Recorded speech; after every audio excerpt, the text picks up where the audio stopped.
Shqipëria rënditet e treta në mesin e 6 vendeve të Ballkanit Perëndimor për përparimin ekonomik drejt Bashkimit Evropian. Por sipas raportit më të fundit të OECD-s, vendi ynë ka shënuar rënje krahasuar me vitin 2014-2016, kryesisht për shkak të performancës së dobët në mjedisin e biznesit dhe infrastrukturës.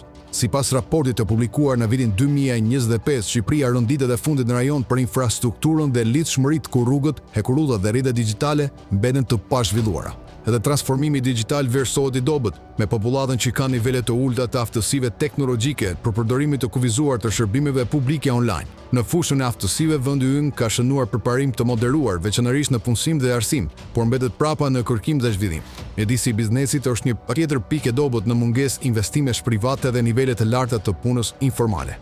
Megjithatë, një pikë e fortë për Shqipërinë është ekonomia e gjelbërt. Vendi ka tejkaluar mesataren e BE-s fal energjisë së pastër, kryesisht hidrocentraleve dhe emetimeve të ulta të karbonit. OECD rekomandon më shumë investime në transport, arsim profesional dhe teknologji të gjelbërta për të përshpektuar afrimin ekonomik me vendet e Bashkimit Evropian. Për momentin, Shqipëria ndodhet ende në mes të rrugës.